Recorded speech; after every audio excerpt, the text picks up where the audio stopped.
한국이 바티칸을 추월한다고요? 믿을 수 없는 일이 벌어졌습니다. 2025년 12월 영국이 발표한 세계 박물관 순위에서 한국이 3등을 했습니다. 바티칸 박물관 682만 명, 국립중앙박물관 625만 명. 격차는 고작 32만 명이었습니다. 한국은 1년 만에 272만 명이 늘었습니다. 바티칸은 정체됐죠. 이 속도라면 한국이 바티칸을 추월하며 세계 2위 등극이 확실했습니다. 더 충격적인 사실. 바티칸은 입장료 17유로를 받습니다. 그런데 한국은 무료였어요. 효율성도 압도적이었죠. 루브르의 5분의 1 크기로 75% 방문객을 모으고 소장품은 바티칸의 6배였습니다. 유럽 박물관계가 경악했습니다. 관광객 순위 세계 22위인 한국이 관광대국 이탈리아를 어떻게 이긴 거죠? 놀라운 사실, 지금 시작합니다. 한국 최고라고 댓글을 남겨주세요. 여러분의 구독과 좋아요는 아주 큰 힘이 됩니다. 한국이 바티칸을 추월한다고요? 저는 스크린에 떠오른 그래프를 멍하니 바라봤습니다. 682만 명 대 650만 명. 격차는 고작 32만 명. 그런데 한국박물관의 선이 수직으로 치솟고 있었어요. 1년 만에 272만이 늘었다는 겁니다. 이건 말이 안 돼. 저는 조반니 로시입니다. 바티칸 박물관 부관장으로 일한 지 15년째죠. 매일 아침 라파엘로의 방을 지나 출근하고 점심시간이면 시스티나 성당 입구에서 커피를 마십니다. 미켈란젤로의 천지창조가 천장에 펼쳐진 그곳에서요. 바티칸 박물관은 제 인생 그 자체였어요. 54개의 갤러리, 1,400개의 방, 7km에 달하는 관람 동선. 세계에서 가장 위대한 예술품들이 모인 곳. 우리는 언제나 세계 2위였습니다. 루브르 다음으로. 그런데 지금 2025년 12월. 크리스마스를 일주일 앞둔 이 시점에 저는 긴급 소집된 이사회 회의실에 앉아 있었습니다. 관장님이 리모컨을 들어 다음 슬라이드를 넘겼어요. 2026년 예측치였습니다. 화면에 빨간 글씨가 떴습니다. 국립중앙박물관은 720만 명, 바티칸 박물관은 680만 명. 재무담당 이사가 의자를 뒤로 젖히며 한숨을 쉬었습니다. 옆에 앉은 전시기획이사는 안경을 벗었다 썼다를 반복했어요. 회의실이 조용했습니다. 에어컨 돌아가는 소리만 들렸죠. 관장님의 목소리가 정적을 깼습니다. 한국박물관이 내년에 우리를 추월합니다. 한 이사가 손을 들었어요. 관장님, 이건 일시적인 거품 아닙니까? 한류 열풍 같은 거요. 관장님이 고개를 저었습니다. 다음 슬라이드를 보시죠. 화면이 바뀌었어요. 연도별 추이 그래프였습니다. 2023년에는 418만 명으로 세계 6위였어요. 2024년엔 378만으로 잠시 주춤했습니다. 그리고 2025년 650만으로 폭발했죠. 1년에 272만이 늘었다는 게 말이 됩니까? 재무이사가 계산기를 두드렸어요. 하루 평균 7,000명 넘게 증가한 겁니다. 그게 바로 문제입니다. 관장님이 레이저 포인터로 그래프를 가리켰습니다. 이 성장세가 계속되면 우린 3위로 밀려납니다. 다른 이사가 반박했습니다. 하지만 관장님, 한국은 관광대국도 아니잖습니까? 세계 22위에 불과한데요. 우리 이탈리아는 3위에서 5위를 오가는 나라인데 말입니다. 바로 그게 문제예요. 관장님의 목소리에 긴장감이 실렸습니다. 관광객이 적은데도 박물관 순위가 높다는 건 그만큼 콘텐츠가 뛰어나다는 증거입니다. 브랜드가 아니라 실력으로 이기고 있다는 거죠. 저는 노트북을 열었습니다. 미리 준비해둔 자료가 있었거든요. 국립중앙박물관에 대해 제가 찾아본 것들이었어요. 소장 유물이 43만 점이라고 나와 있었습니다. 저는 깜짝 놀라 숫자를 다시 확인했습니다. 43만 점이라고요? 우리 바티칸은 7만 점인데요. 전시기획이사도 같은 걸 발견했나 봅니다. 관장님, 이 자료 보셨습니까? 한국박물관 소장품이 우리의 6배가 넘습니다. 회의실이 술렁였어요. 관장님이 고개를 끄덕였습니다. 알고 있습니다. 게다가 입장료도 무료예요. 무료라고요? 여러 이사들이 동시에 되물었습니다. 저도 믿기지 않았어요. 바티칸은 17유로를 받는데 말이죠. 네, 무료입니다. 관장님이 다음 슬라이드를 넘겼습니다. 그런데도 작년까지는 우리가 이겼어요. 왜 그랬을까요? 아무도 대답하지 않았습니다. 관장님이 스스로 답했어요. 브랜드 때문입니다. 바티칸이라는 이름, 교황청, 미켈란젤로, 라파엘로. 우린 이름값으로 이긴 겁니다. 그렇다면 왜 지금 역전당하는 겁니까? 제가 물었습니다. 관장님이 저를 똑바로 쳐다봤어요. 그걸 조반니 당신이 가서 알아와야죠. 네. 직접 가보십시오. 서울로. 뭐가 다른지, 어떻게 1년에 272만을 늘렸는지, 그들이 하는 걸 우리도 배울 수 있는지 확인해 오세요. 저는 당황했습니다. 하지만 관장님의 표정은 진지했어요. 회의실의 모든 이사들이 저를 바라봤습니다. 알겠습니다. 저는 고개를 숙였습니다. 회의가 끝나고 저는 사무실로 돌아왔어요. 창밖으로 로마의 저녁 하늘이 보였습니다. 성 베드로 대성당의 돔이 석양빛에 물들어 있었죠. 저는 노트북을 다시 열어 한국박물관 자료를 뒤적였습니다. 그러다 또 다른 놀라운 걸 발견했어요. 루브르 박물관과의 비교 데이터였습니다. 루브르 박물관의 면적은 24만 4천 제곱미터였어요. 반면 국립중앙박물관은 5만 2천 제곱미터였습니다. 저는 계산기를 두드렸습니다. 5만 2천 나누기 24만 4천. 약 5분의 1이었어요. 루브르의 5분의 1 크기. 그럼 방문객은 어떨까요? 루브르는 873만 명이었고 국립중앙박물관은 650만 명이었습니다. 저는 다시 계산했어요. 650 나누기 873. 약 75%였습니다. 저는 의자에서 일어났습니다. 창밖을 바라보며 중얼거렸어요. 루브르의 5분의 1 크기로 75% 방문객을 모은다고? 이건 단순한 성장이 아니었습니다. 효율성에서 루브르를 압도하는 겁니다. 소장품은 어떨까요? 저는 다시 노트북을 열었어요. 루브르는 61만 점을 소장하고 있었습니다. 국립중앙박물관은 43만 점, 우리 바티칸은 7만 점이었어요.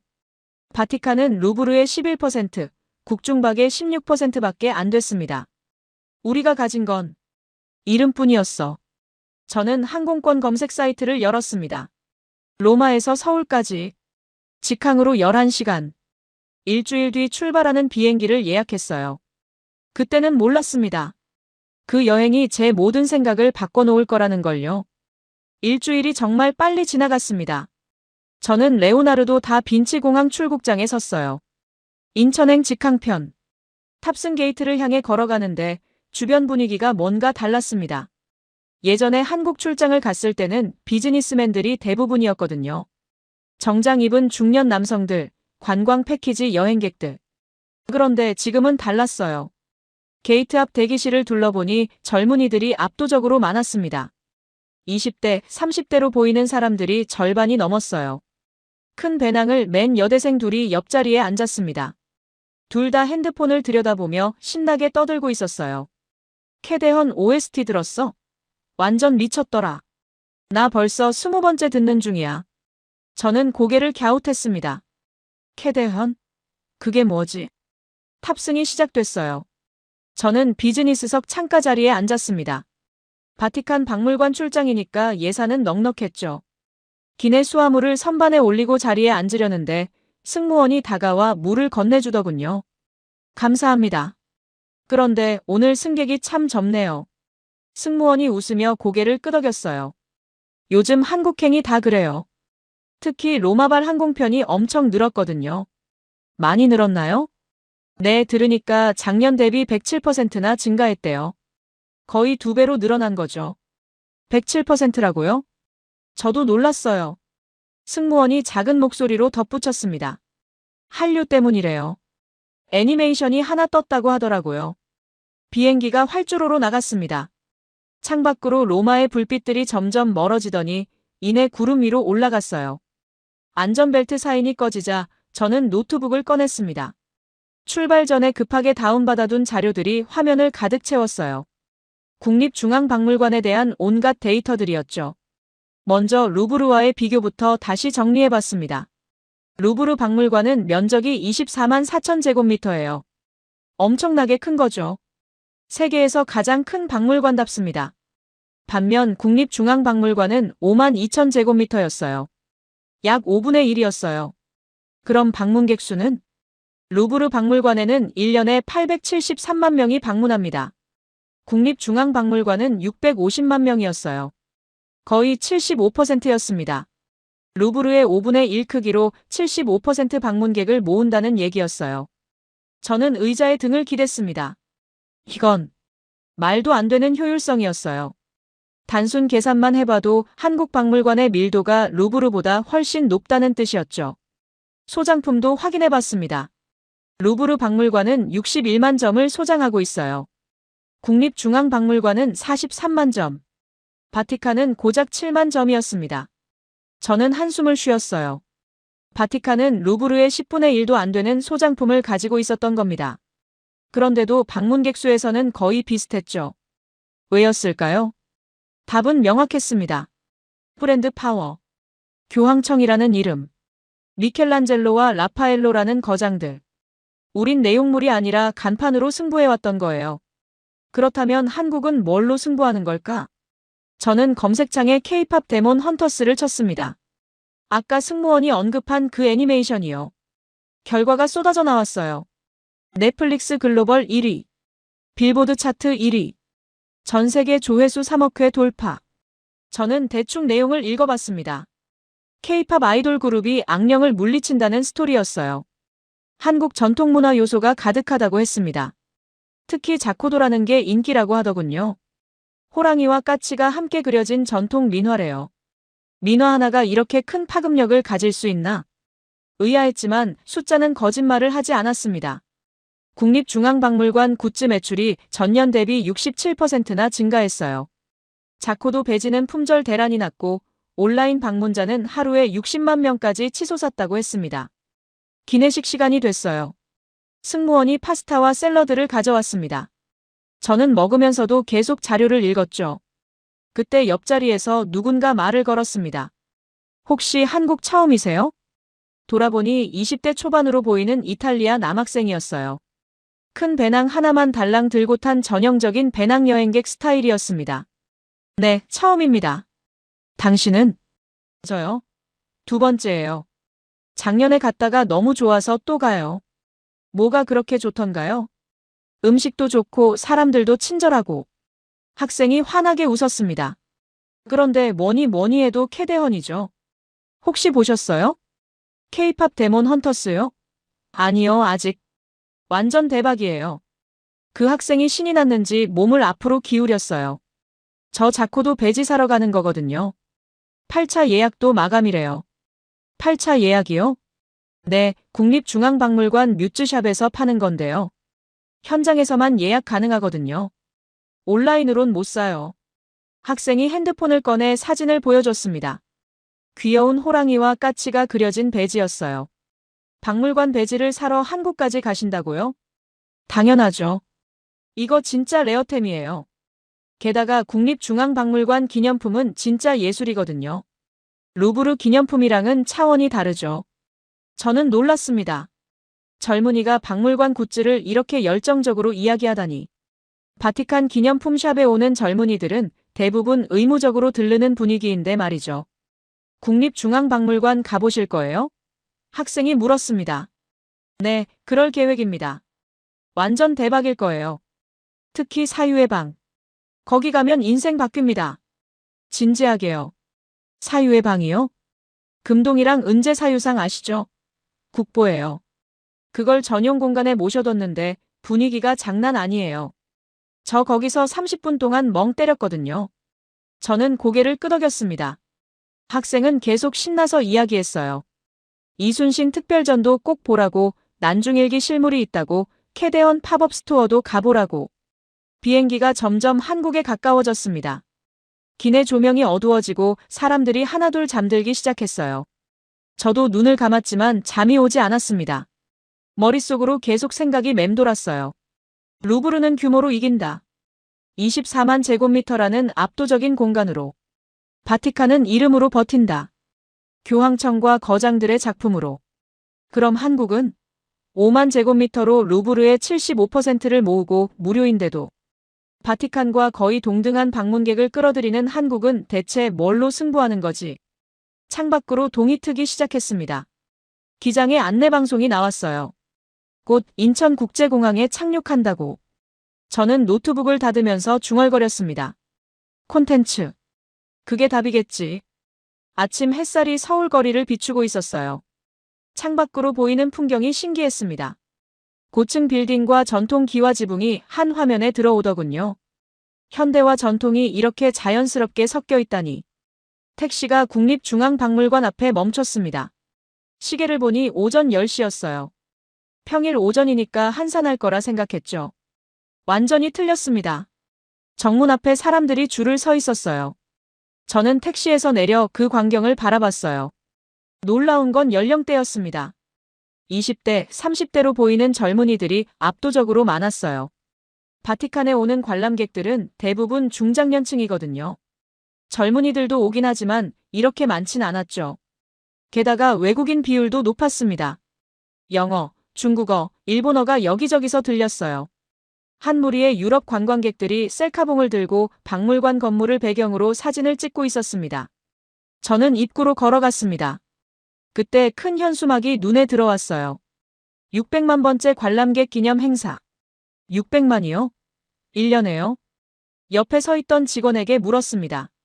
실례지만 600만 명이 1년 방문객 수인가요? 네, 맞습니다. 직원이 환하게 웃었어요. 올해 처음으로 600만을 넘었어요. 역대 최고 기록이죠. 놀랍네요. 저는 진심으로 감탄했습니다. 바티칸은 682만인데 면적은 훨씬 작은 이곳이 650만이라니. 입구 옆에 작은 모니터가 있었어요. 영상이 재생되고 있었습니다. 600만 번째 관람객을 맞이하는 행사 영상이었죠. 화면에 한 여성이 나왔습니다. 금발의 파란 눈. 북유럽 사람처럼 보였어요. 자막이 떴습니다. 덴마크에서 온 안나 라르센 씨. 여성이 영어로 말했습니다. 덴마크 전체 인구가 600만 명인데 한 박물관에 1년에 600만 명이 방문한다는 게 믿기지 않아요. 정말 대단한 곳이에요. 저는 그 말에 멈칫했습니다. 맞는 말이었어요. 한 나라 전체 인구만큼의 사람들이 1년에 한 박물관을 방문한다. 이건 정말 어마어마한 숫자였습니다. 입장 게이트로 향했어요. 그때 또 한 가지 놀라운 걸 발견했습니다. 입장료 무료. 직원에게 다시 한번 확인했습니다. 정말 무료인가요? 네, 상설 전시는 무료입니다. 특별전만 유료예요. 바티칸은 17유로를 받는데, 루브르는 15유로를 받는데, 이곳은 무료라고? 저는 고개를 저었습니다. 믿기지 않았어요. 무료인데 어떻게 이렇게 많은 사람이 올까? 보통은 무료면 관리가 안 되고 질이 떨어지기 마련인데요. 내부로 들어갔습니다. 로비가 넓었어요. 천장이 높고 자연광이 쏟아져 들어왔습니다. 바티칸처럼 화려하고 장대하진 않았지만 뭔가 편안하고 세련된 느낌이었어요. 안내 데스크에서 지도를 받았습니다. 한국어, 영어, 중국어, 일본어로 된 4가지 버전이 있었어요. 바티칸은 이탈리아어와 영어 2가지뿐인데 말이죠. 저는 영어 지도를 펼쳤습니다. 전시실이 체계적으로 구성되어 있었어요. 선사시대부터 시작해서 시대순으로 관람할 수 있게 되어 있었습니다. 동선이 명확했어요.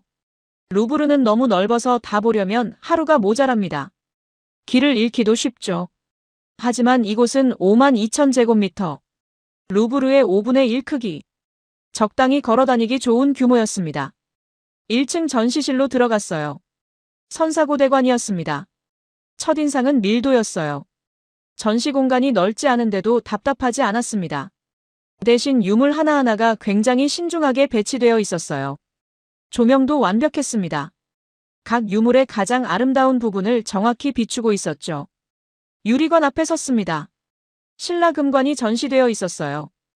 황금빛 나뭇가지와 비추색 옥이 조화를 이루고 있었습니다. 설명판이 4개 언어로 되어 있었어요. 한국어, 영어, 중국어, 일본어. 저는 영어 설명을 읽었습니다. 간결하면서도 핵심을 정확히 짚고 있었어요. 단순히 언제 만들어졌고 어디서 발굴됐다는 정보만이 아니라 왜 중요한지, 어떤 의미를 가지는지까지 설명되어 있었습니다. 옆에서 외국인 가족이 신라금관을 보고 있었어요. 아빠가 아이에게 설명해주고 있었습니다. 독일어였어요. 아이는 눈을 반짝이며 금관을 바라봤습니다. 다음 전시실로 이동했습니다. 고려실이었어요. 청자가 전시되어 있었습니다. 은은한 비색이 조명을 받아 빛나고 있었죠. 그때 한쪽에서 웃음소리가 들렸습니다. 돌아보니 AR 체험존이었어요. 젊은이들이 태블릿을 들고 신라 금관을 머리에 쓰는 체험을 하고 있었습니다. 가상현실로요. 저는 가까이 다가갔습니다. 한 일본인 여학생이 태블릿 카메라에 자기 얼굴을 비추자 화면 속에서 그녀의 머리 위에 금관이 씌워졌어요. 친구들이 박수를 치며 사진을 찍었습니다. 바티칸에는 이런 게 없어요. 우린 그냥 유물을 보여줄 뿐이죠. 하지만 이곳은 달랐습니다. 보는 것을 넘어서 경험하게 만들고 있었어요. 저는 전시실을 계속 돌아다녔습니다. 2층, 3층을 오르내리며 한국의 역사를 따라 걸었어요. 백제, 신라, 고려, 조선. 각 시대의 유물들이 체계적으로 전시되어 있었습니다. 놀라운 건 루브르의 5분의 1 크기인데도 전혀 좁다는 느낌이 들지 않았다는 거예요. 오히려 밀도가 높았습니다. 쓸데없이 넓은 공간을 걷지 않아도 됐어요. 모든 게 효율적으로 배치되어 있었습니다. 그리고 또 하나. 모든 유물이 한국 것이었어요. 루브르는 이집트실, 그리스실, 로마실이 따로 있습니다. 대형 박물관도 마찬가지죠. 세계 각국에서 가져온 유물들로 가득합니다. 바티칸도 다르지 않아요. 우리 이탈리아 것만 있는 게 아니라 세계 곳곳에 예술품들이 모여 있죠. 하지만 이곳은 달랐습니다. 제가 본 모든 유물이 한국에서 만들어진 것들이었어요. 99%가 자국 유물이라던 그 말이 사실이었습니다. 저는 3층 복도에 섰습니다. 창밖으로 용산의 풍경이 보였어요. 남산타워가 멀리 보였습니다. 이건 박물관이 아니야. 저는 중얼거렸습니다. 문화 플랫폼이야. 루브르의 5분의 1 크기로 75% 방문객을 모으는 비결이 이거구나. 그때 복도 한쪽에서 안내판을 발견했습니다. 사유의 방, 이쪽. 비행기에서 만난 학생이 했던 말이 떠올랐어요. 거기 가면 인생이 바뀐다고. 저는 안내판이 가리키는 방향으로 걸어갔습니다. 안내판을 따라 걸어가니 복도 끝에 입구가 나타났습니다. 작은 문이었어요. 바티칸 시스티나 성당의 웅장한 입구와는 전혀 달랐습니다. 오히려 숨겨진 비밀 통로 같았죠. 문 앞에 작은 안내문이 붙어 있었습니다. 사유의 방. 조용히 관람해주세요. 저는 숨을 한번 깊이 들이쉬고 안으로 들어갔습니다. 어두웠어요. 작은 동굴 같은 통로였습니다. 천장은 낮았고 벽은 검은색이었어요. 하지만 완전한 어둠은 아니었습니다. 천장을 보니 작은 불빛들이 촘촘히 박혀 있었어요. 별처럼 반짝이고 있었죠. 저는 천천히 걸었습니다. 통로가 부드럽게 휘어져 있었어요. 앞이 보이지 않았습니다. 어디로 이어지는지 알 수 없었죠. 시스티나 성당 입구 같은데. 저는 중얼거렸습니다. 바티칸 시스티나 성당에 들어갈 때도 이런 느낌이었거든요. 좁은 통로를 지나면 갑자기 거대한 공간이 펼쳐지는 그 경험. 통로를 따라 조금 더 걸었습니다. 그리고 코너를 돌았어요. 순간 숨이 멎었습니다. 거대한 공간이 눈앞에 펼쳐졌습니다. 천장이 높았어요. 벽은 어두운 회색이었고 조명은 아주 은은했습니다. 하지만 답답하지 않았어요. 오히려 광활했습니다. 여백이었습니다. 엄청난 여백. 방 안에는 거의 아무것도 없었어요. 벽도 장식도 유리관도 없었습니다. 그냥 텅 빈 거대한 공간이었죠. 그리고 그 공간 끝, 가장 먼 벽 앞에 두 분의 부처님이 앉아 계셨습니다.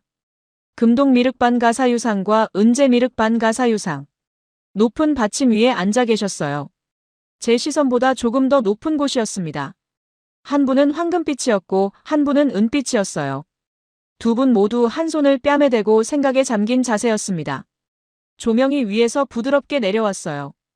부처님들을 비추고 있었습니다.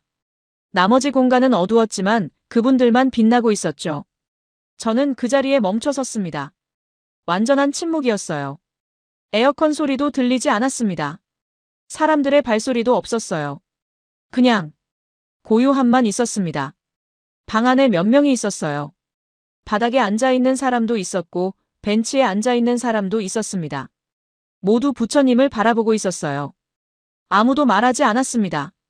저도 천천히 걸어 들어갔습니다. 바닥이 이상했어요. 걸을 때마다 뭔가 미묘하게 기울어진 느낌이 들었습니다. 위를 향해 걷는 것 같았죠. 빈 벤치를 찾아 앉았습니다. 부처님을 바라봤어요. 미소였습니다.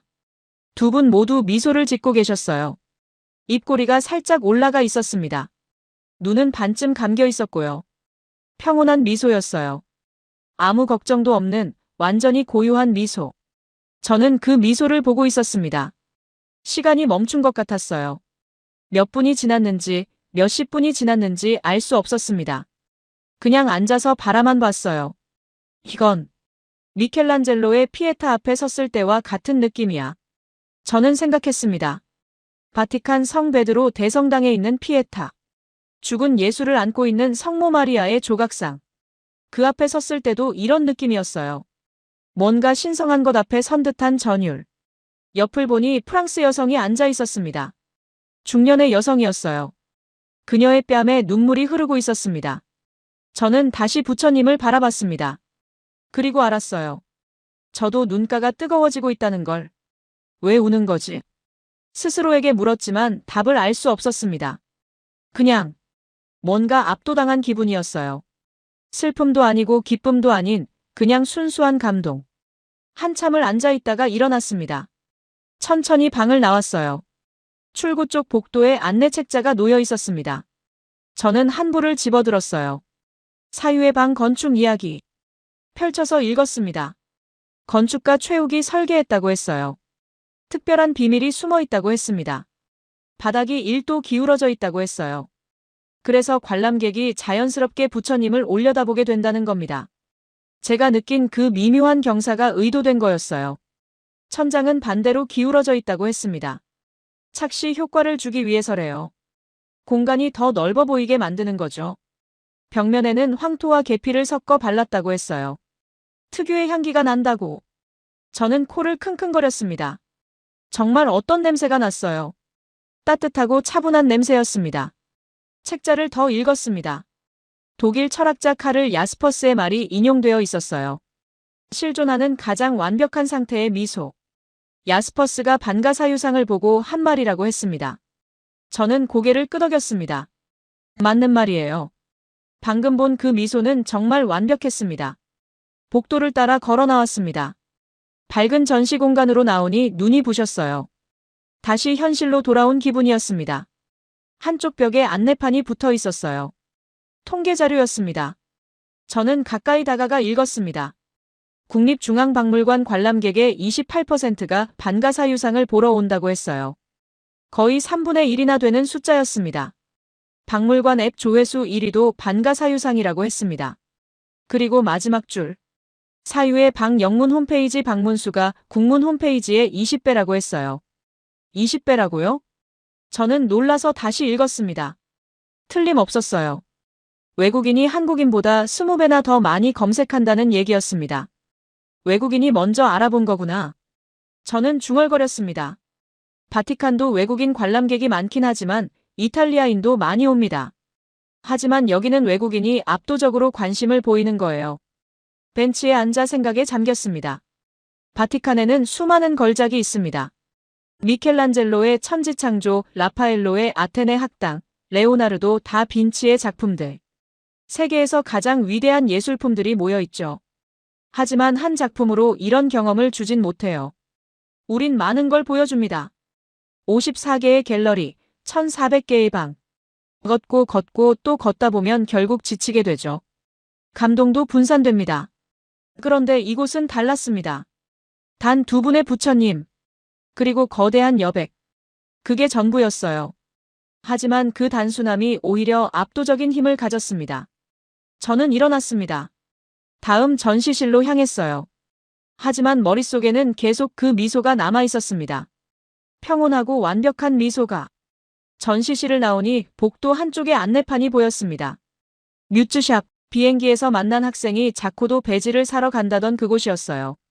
저는 호기심이 생겨 안내판을 따라갔습니다. 복도 끝에 유리문이 나타났어요. 문을 열고 들어가려는데 앞에 사람들이 줄을 서 있었습니다. 뮤즈샵에 들어가려고 줄을 서야 한다고요? 저는 놀랐습니다. 바티칸 기념품 샵은 언제나 활짝 열려 있거든요. 사람이 많긴 해도 입장을 위해 줄을 서진 않아요. 앞에 서 있던 일본인 여성에게 물었습니다. 실례지만 항상 이렇게 사람이 많나요? 요즘엔 그렇더라고요. 여성이 웃으며 답했습니다. 캐대언 때문에 더 심해졌어요. K-팝 데몬 헌터스요? 네, 자코도 배지가 완전 대박이거든요. 저도 그거 사러 왔어요. 5분쯤 기다렸을까요? 드디어 제 차례가 됐습니다. 유리문을 열고 안으로 들어갔어요. 매장은 생각보다 넓었습니다. 바티칸 기념품 샵보다 훨씬 컸어요. 하지만 사람들로 가득 차 있었습니다. 모든 진열대 앞에 사람들이 모여 있었죠. 저는 천천히 매장을 둘러봤습니다. 첫인상은 세련됨이었어요. 바티칸이나 루브르 기념품 샵은 전형적인 관광지 느낌이 나거든요. 열쇠고리, 엽서, 티셔츠 같은 뻔한 물건들이 가득하죠. 하지만 이곳은 달랐습니다. 디자인이 현대적이었어요. 전통 문양을 현대적으로 재해석한 제품들이 많았습니다. 한쪽 벽에 큰 안내문이 붙어 있었어요. 자코도 배지, 8차 예약 마감. 다음 입고일 미정. 저는 가까이 다가갔습니다. 사진이 붙어 있었어요. 귀여운 호랑이 머리 위에 까치가 앉아있는 디자인이었습니다. 비행기에서 학생이 보여줬던 바로 그 배지였죠. 8차 예약이라고요? 옆에 서 있던 직원에게 물었습니다. 이거 인기가 많나 보네요. 네, 완전 대박이에요. 직원이 웃으며 답했습니다. 지금까지 2만 개 넘게 팔렸어요. 8차 예약분도 다 나갔고요. 9차 예약은 10월에나 받을 수 있을 거예요. 10월이요? 지금이 3월인데요? 네, 제작 기간이 필요해서요. 수작업으로 만들거든요. 저는 고개를 끄덕였습니다. 이건 단순한 기념품이 아니었어요. 하나의 수집품이 되어버린 거죠. 다른 쪽으로 걸어갔습니다. 한 진열대 앞에 품절 표시가 붙어 있었어요. 골룡포 수건, 품절. 다음 입고 미정. 골룡포 수건이요? 직원에게 물었습니다. 이게 뭔가요? 조선시대 왕이 입던 골룡포를 본떠서 만든 수건이에요. 직원이 샘플을 보여줬습니다. 붉은색 바탕에 용 문양이 새겨진 수건이었어요. 진짜 멋있더라고요. 45,000원인데 지금 중고로 9만 원에 팔려요. 2배 가격이요? 네, 그만큼 구하기 힘들어요. 저는 놀랐습니다. 박물관 기념품이 프리미엄이 붙어서 거래된다니. 바티칸에서는 상상도 못할 일이었어요. 계속 매장을 둘러봤습니다. 단청 키보드가 눈에 들어왔어요. 한국 전통 건축의 단청 문양을 키보드에 새긴 제품이었습니다. 가격을 보니 18만 원. 결코 싼 가격이 아니었어요. 옆에 젊은 남성이 서서 키보드를 만져보고 있었습니다. 프랑스 사람 같았어요. 저는 말을 걸었습니다. 키보드 사실 건가요? 네, 고민 중이에요. 남성이 웃으며 답했습니다. 비싸긴 한데 너무 예뻐서요. 프랑스에서 오셨나요? 네, 파리에서요. 루브르 근처에 살아요. 오, 그럼 루브르는 자주 가시겠네요. 네, 가끔 가죠. 남성이 고개를 끄덕였습니다. 그런데 루브르 기념품 샵은 별로예요. 너무 뻔하거든요.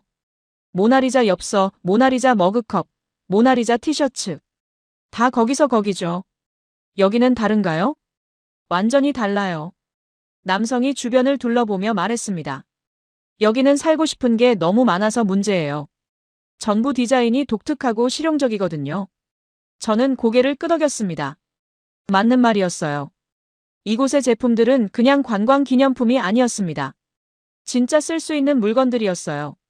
그러면서도 아름다웠습니다. 계산대 쪽으로 갔습니다. 직원이 한가한 틈을 타서 다가가 물었어요. 실례지만 이곳 매출이 어느 정도 되나요? 직원이 잠시 고민하더니 답했습니다. 정확한 건 모르지만 들은 바로는 올해 356억 원 정도 예상한대요. 356억이요? 저는 깜짝 놀랐습니다. 머릿속으로 빠르게 계산했어요. 356억 원이면 약 2,600만 유로 정도였습니다.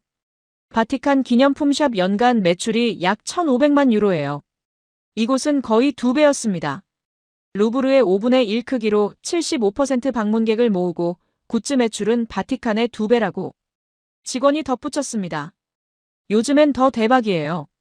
캐대언 이후로 온라인 방문자가 엄청 늘었거든요. 온라인 방문자요? 네, 뮤즈 온라인 샵이요. 예전엔 하루 7,000명 정도 방문했는데 지금은 60만 명이에요. 60만 명이요? 하루에요? 저는 믿기지 않았습니다. 하루에 7,000명에서 60만 명. 거의 85배가 늘어난 거예요. 네, K-팝 데몬 헌터스가 터지면서요. 직원이 웃었습니다. 자코도 때문에 완전 난리예요. 저는 매장을 다시 둘러봤습니다. 한쪽 벽에 K-팝 데몬 헌터스 팬아트 코너가 있었어요. 전 세계 팬들이 보낸 자코도 그림들이 전시되어 있었습니다. 미국, 독일, 브라질, 일본. 정말 세계 곳곳에서 보낸 거였어요. 저는 벤치에 앉았습니다. 생각을 정리해야 했어요. 루브르는 규모로 이긴다. 24만 제곱미터라는 압도적인 공간으로 사람들을 압도하는 거죠. 바티칸은 이름으로 버틴다. 교황청이라는 브랜드, 미켈란젤로와 라파엘로라는 거장들의 이름으로. 그럼 이곳은 5만 제곱미터로 루브르의 75% 방문객을 모으고 굿즈 매출은 바티칸의 2배를 내는 이곳은 대체 뭘로 승부하는 거지? 답은 명확했습니다. 콘텐츠. 루브르는 공간을 채우고 바티칸은 이름을 걸지만 이곳은 이야기를 만드는 거예요. 사유의 방 하나로 외국인을 20배 더 끌어들이고 자코도 하나로 애니메이션과 연결되어 전 세계의 파장을 만들어내는 거죠. 저는 일어났습니다. 다음 목적지로 향해야 했어요. 이순신 특별전. 난중일기 원본이 있다던 그곳으로. 뮤즈샵을 나와 다시 전시실 쪽으로 향했습니다. 복도에 큰 현수막이 걸려 있었어요. 우리들의 이순신 특별전. 저는 그 앞에 섰습니다. 이순신. 한국의 영웅이라고 들었어요. 임진왜란 때 일본 함대를 물리친 장군이라고. 입구로 들어갔습니다. 전시실은 어두웠어요. 벽이 검은색이었고 조명이 드라마틱하게 유물들을 비추고 있었습니다. 마치 한 편의 영화 세트장 같았어요. 1부부터 4부까지 구성되어 있다고 했습니다. 임진왜란 전체 흐름을 따라가는 거죠. 저는 천천히 걸어 들어갔어요. 벽에 큰 지도가 걸려 있었습니다. 1592년부터 1598년까지의 전쟁 경로가 표시되어 있었어요. 빨간 선과 파란 선이 복잡하게 얽혀 있었습니다. 옆에 영상이 재생되고 있었어요. 전쟁 당시의 상황을 설명하는 다큐멘터리였습니다. 한국어 음성에 영어 자막이 나왔어요. 다음 섹션으로 이동했습니다. 유리관들이 줄지어 있었어요. 전쟁 당시 사용했던 무기들이 전시되어 있었습니다. 조총, 활, 칼, 갑옷. 하나하나가 실물이었어요. 박물관 복제품이 아니라 400년 전에 실제로 사용됐던 것들이었죠. 조명을 받아 빛나고 있었습니다. 저는 한 유리관 앞에 멈춰 섰습니다. 큰 칼이 세워져 있었어요. 안내판을 읽었습니다. 이순신 장군의 칼. 길이 197cm. 197cm라고요? 거의 2m잖아요. 저는 칼을 위에서 아래까지 천천히 훑어봤습니다. 정말 컸어요. 보통 사람이 쓰기엔 너무 큰 크기였습니다. 이걸 실제로 휘둘렀다니. 칼날에 빛이 반사되고 있었어요. 400년이 지났는데도 여전히 날카로워 보였습니다. 바티칸에는 성인들의 유골이 있죠. 성 베드로의 유골, 성 바오로의 유골. 우리는 그걸 성물로 모십니다. 하지만 영웅의 무기는 없어요. 율리우스 카이사르의 칼도 없고 마르쿠스 아우렐리우스의 갑옷도 없습니다. 그냥 그들의 조각상과 그림만 있을 뿐이죠. 그런데 여기엔 있었어요. 이순신이 직접 사용했던 칼이. 실물이. 다음 유리관으로 갔습니다. 책이 펼쳐져 있었어요. 붓글씨로 빼곡하게 쓰여 있었습니다. 난중일기. 저는 숨을 죽였습니다. 이순신이 전쟁 중에 직접 쓴 일기라고 들었거든요. 그 원본이 여기 있다는 겁니까? 안내판을 읽었습니다. 국보 제76호. 유리관 너머로 글씨가 보였습니다. 한자였어요. 저는 한자를 읽을 수 없었지만 그래도 글씨를 하나하나 따라가며 봤습니다. 400년 전 전쟁터에서 이순신이라는 사람이 이 글씨를 썼던 거예요. 직접 붓을 들고. 옆에 번역문이 전시되어 있었습니다. 영어로도 나와 있었어요. 저는 몇 줄을 읽었습니다. 새벽에 비가 그쳤다. 외선 133척을 격파했다. 아들 면이 전사했다는 소식을 들었다. 슬프다. 저는 그 문장에서 멈췄습니다. 아들이 전사했다. 하지만 문장은 짧았어요. 감정을 드러내지 않았습니다. 그냥 슬프다 한 단어뿐. 전율이 흘렀습니다. 이건 단순한 역사 기록이 아니었어요. 한 사람의 삶이었습니다. 아들을 잃은 아버지의 슬픔이었죠. 계속 전시를 봤습니다. 이순신이 선조 임금에게 보낸 장계가 있었어요. 전쟁 상황을 보고하는 공식 문서였습니다. 반대로 선조가 이순신에게 보낸 편지도 있었습니다. 처음엔 이순신을 파직시켰다가 나중에 다시 복직시키는 내용이었어요. 사과하는 투의 글이었습니다. 저는 고개를 저었습니다. 왕이 신하에게 사과하는 편지를 공개하다니. 바티칸이었다면 절대 불가능한 일이었어요. 마지막 섹션에 도착했습니다. 노량 대첩에 대한 전시였어요. 이순신의 마지막 전투라고 했습니다. 대형 스크린에 영상이 재생되고 있었어요. 전투 장면을 재현한 애니메이션이었습니다. 함선들이 불타고 포성이 울리고 파도가 거세게 일렁였습니다. 그리고 마지막 장면. 이순신이 총탄에 맞아 쓰러지는 모습이었어요. 그의 마지막 말이 자막으로 떴습니다. 나의 죽음을 알리지 마라. 영상이 끝났습니다. 저는 그 자리에 서 있었어요. 주변을 둘러보니 사람들이 조용히 전시를 보고 있었습니다. 한 독일인 남성이 옆에 서 있던 영국인 여성에게 작은 목소리로 말했어요. 대형 박물관이랑 루브르는 다 훔친 거잖아요. 이집트 유물, 그리스 유물 다 약탈한 거죠. 그런데 여기는 달라요. 전부 자기네 거예요. 영국인 여성이 고개를 끄덕였습니다. 맞아요. 99%가 한국 유물이래요. 그게 이곳의 힘인 것 같아요. 저는 그 대화를 듣고 있었습니다. 맞는 말이었어요. 루브르 박물관에는 이집트실이 있습니다. 미라와 석관들이 가득하죠. 하지만 그건 나폴레옹이 이집트를 침략했을 때 가져온 겁니다. 대형 박물관에는 그리스실이 있어요. 파르테논 신전의 조각들이 전시되어 있죠. 하지만 그건 영국이 그리스를 지배했을 때 떼어온 겁니다. 바티칸도 다르지 않아요. 세계 각지의 유물들이 모여 있습니다. 물론 우리 이탈리아 것도 많지만 다른 나라 것도 많죠. 그런데 이곳은 달랐습니다. 제가 본 모든 유물이 한국에서 만들어진 것들이었어요. 약탈한 게 없었습니다. 출구 쪽으로 걸어가는데 작은 안내판이 보였습니다. 일본 국보 제1호 목조미륵반 가상은 원래 한국에서 건너간 것입니다. 중국은 문화대혁명 때 자국 문화재를 대거 파괴했습니다. 한국은 자국 문화재를 지켜냈습니다. 저는 그 문장들을 읽으며 생각했습니다. 우리 바티칸은 세계 유물의 박물관이에요. 한국은 한국 유물의 박물관이고요. 어느 쪽이 더 진정성이 있을까요? 답은 명확했습니다. 약탈하지 않았어요. 빌려오지도 않았어요.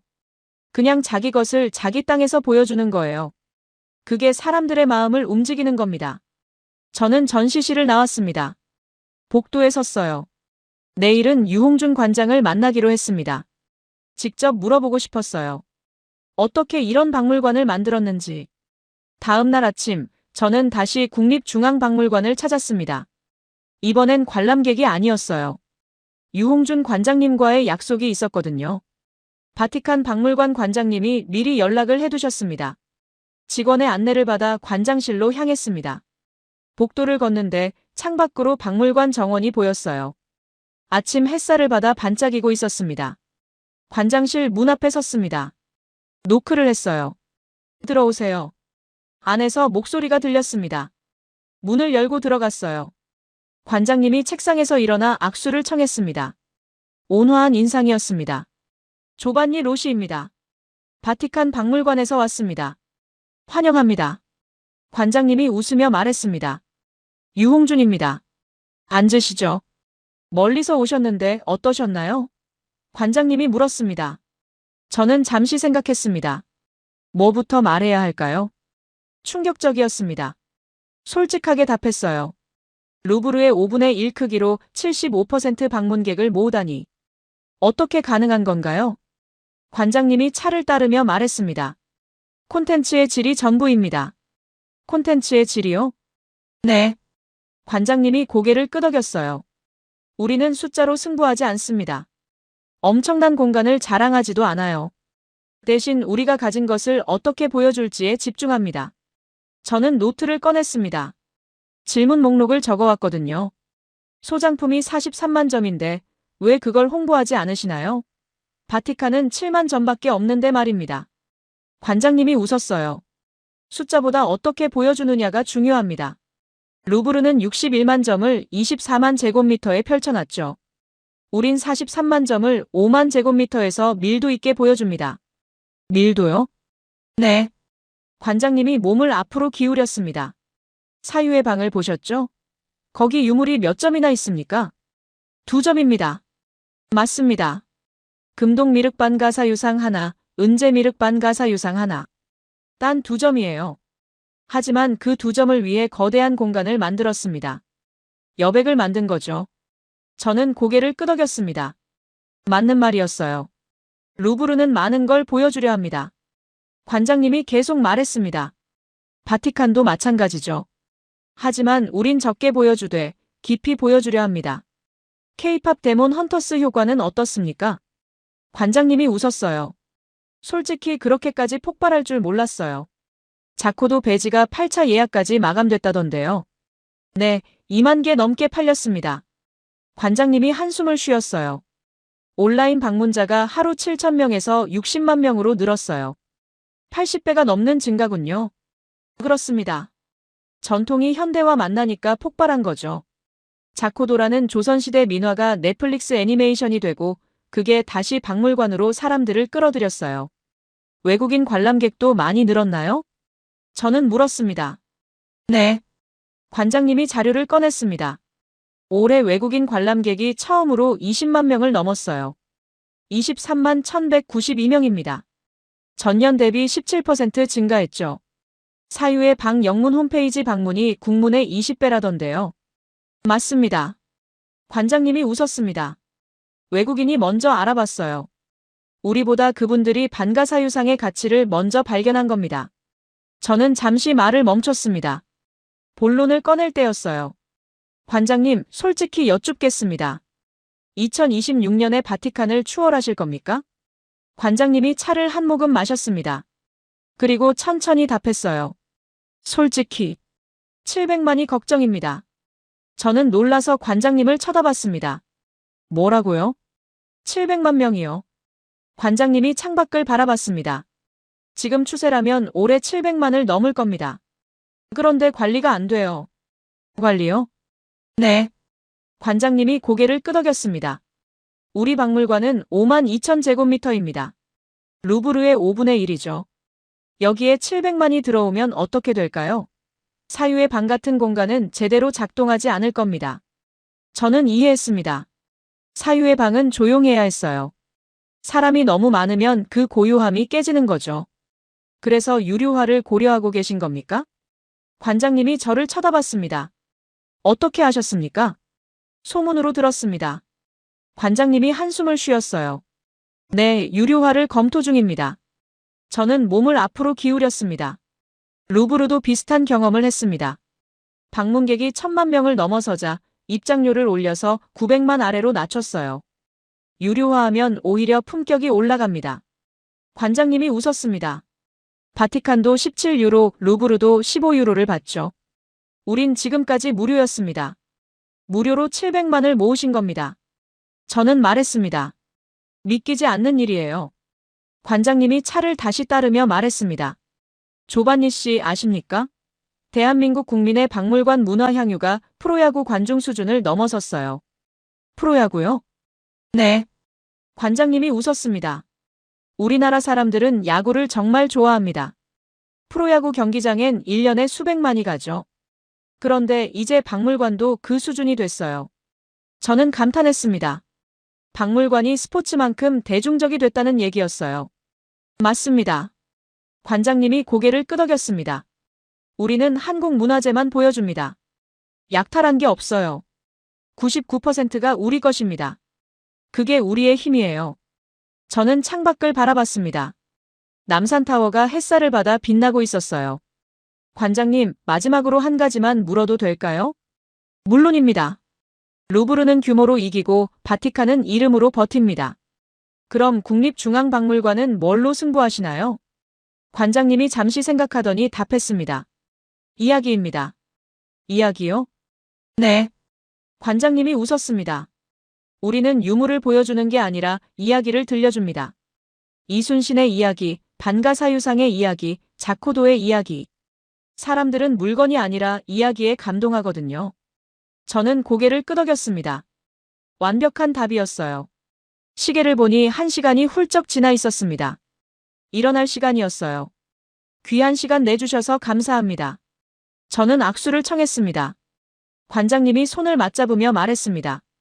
바티칸에도 배울 점이 많습니다. 우리도 계속 발전해야죠.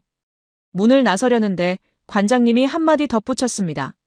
조반니 씨, 박물관은 경쟁하는 게 아닙니다. 서로 배우는 거죠. 저는 미소 지으며 고개를 숙였습니다. 인천공항으로 가는 택시 안에서 저는 창밖을 바라봤습니다.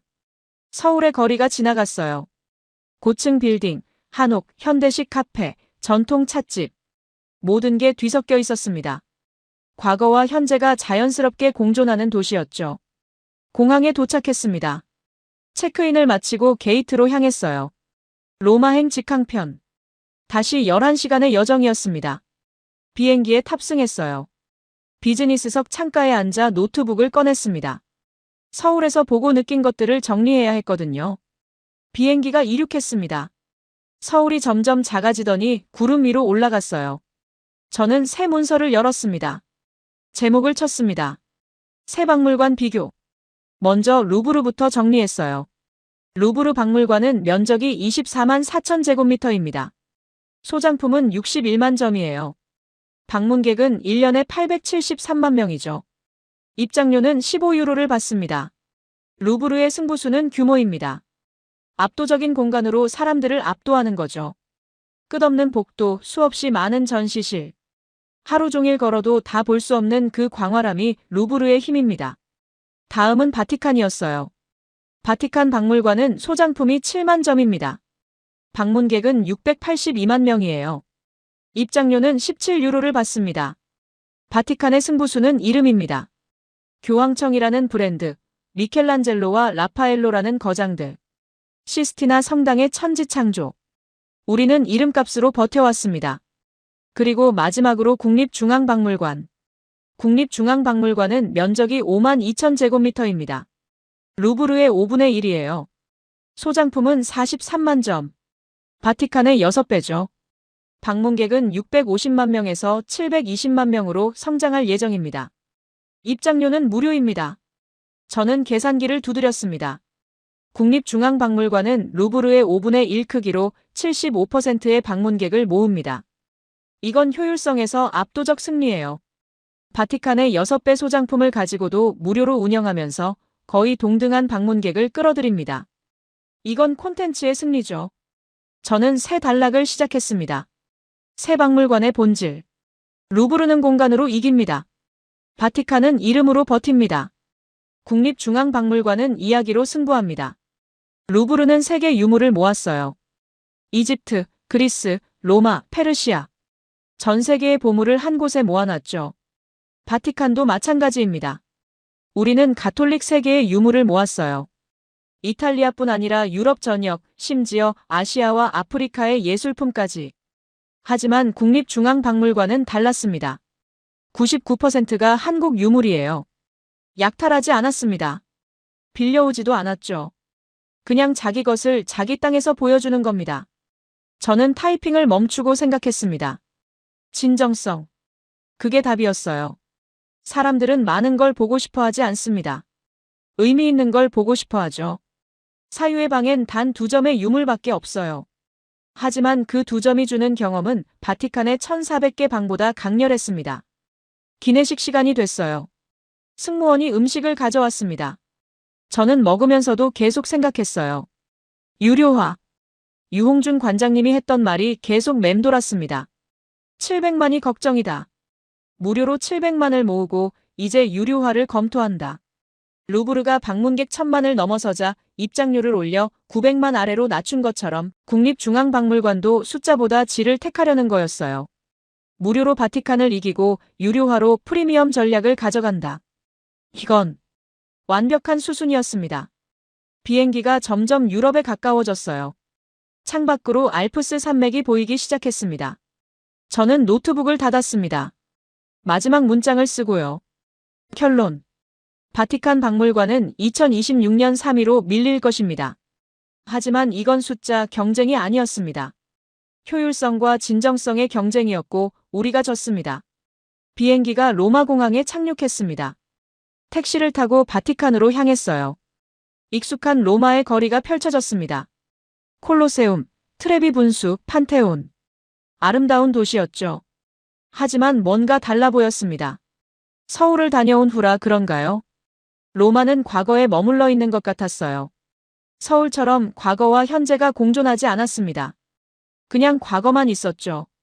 바티칸 박물관에 도착했습니다. 관장님께 보고해야 했어요. 관장실 문을 두드렸습니다. 들어가자 관장님이 반갑게 맞아주셨어요. 어떠셨습니까? 관장님이 물었습니다. 저는 준비해온 보고서를 건넸습니다. 2026년 우리가 새 위로 밀립니다. 관장님이 보고서를 펼쳐 읽었어요. 한참을 읽더니 고개를 들었습니다. 원인이 뭡니까? 숫자 경쟁이 아니었습니다. 저는 답했습니다. 효율성과 진정성의 경쟁이었습니다. 그리고 우리가 졌습니다. 관장님이 한숨을 쉬었어요. 그렇다면 우리가 배워야 할 게 있겠군요. 네. 저는 고개를 끄덕였습니다. 많이 배웠습니다. 보고를 마치고 사무실로 돌아왔어요. 창밖으로 성베드로 대성당의 돔이 보였습니다. 석양빛에 물들어 있었죠. 다음 날부터 다시 일상으로 돌아갔습니다. 매일 아침 라파엘로의 방을 지나 출근했어요. 하지만 뭔가 달랐습니다. 우린 미켈란젤로가 있어. 라파엘로가 있어. 그걸로 충분해야 해. 하지만 마음 한구석에선 알고 있었습니다. 충분하지 않다는 걸. 우리도 변해야 한다는 걸. 한국처럼 과거를 현재로 만들어야 한다는 걸.